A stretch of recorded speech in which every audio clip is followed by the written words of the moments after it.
तो बोलेगा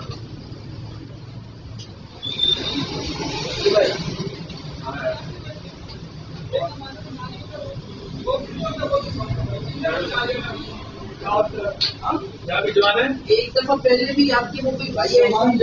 नारियल का पूछने के लिए नारियल के कार्ड कितना सामान कितना है आप वेट ले आओ, वेट करा लो, वेट के हिसाब से होता है हमारा कितना वेट 50 रुपये के जी होता है, वेट के हिसाब से आप वेट करवा लो, उसके बाद देख लीजिए जो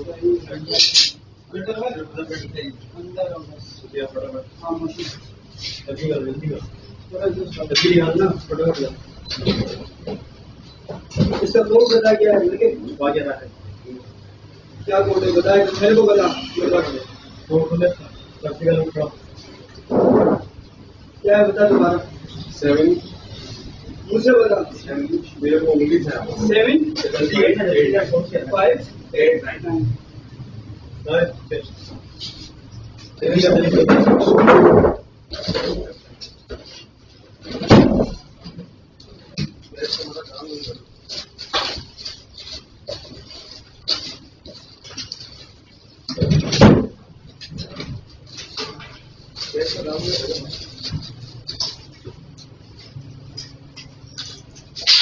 दरवाजे की चाबी है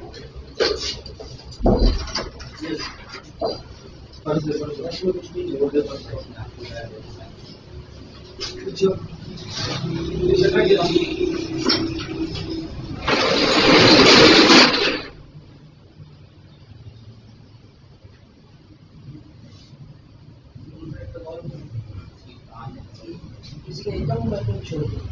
इससे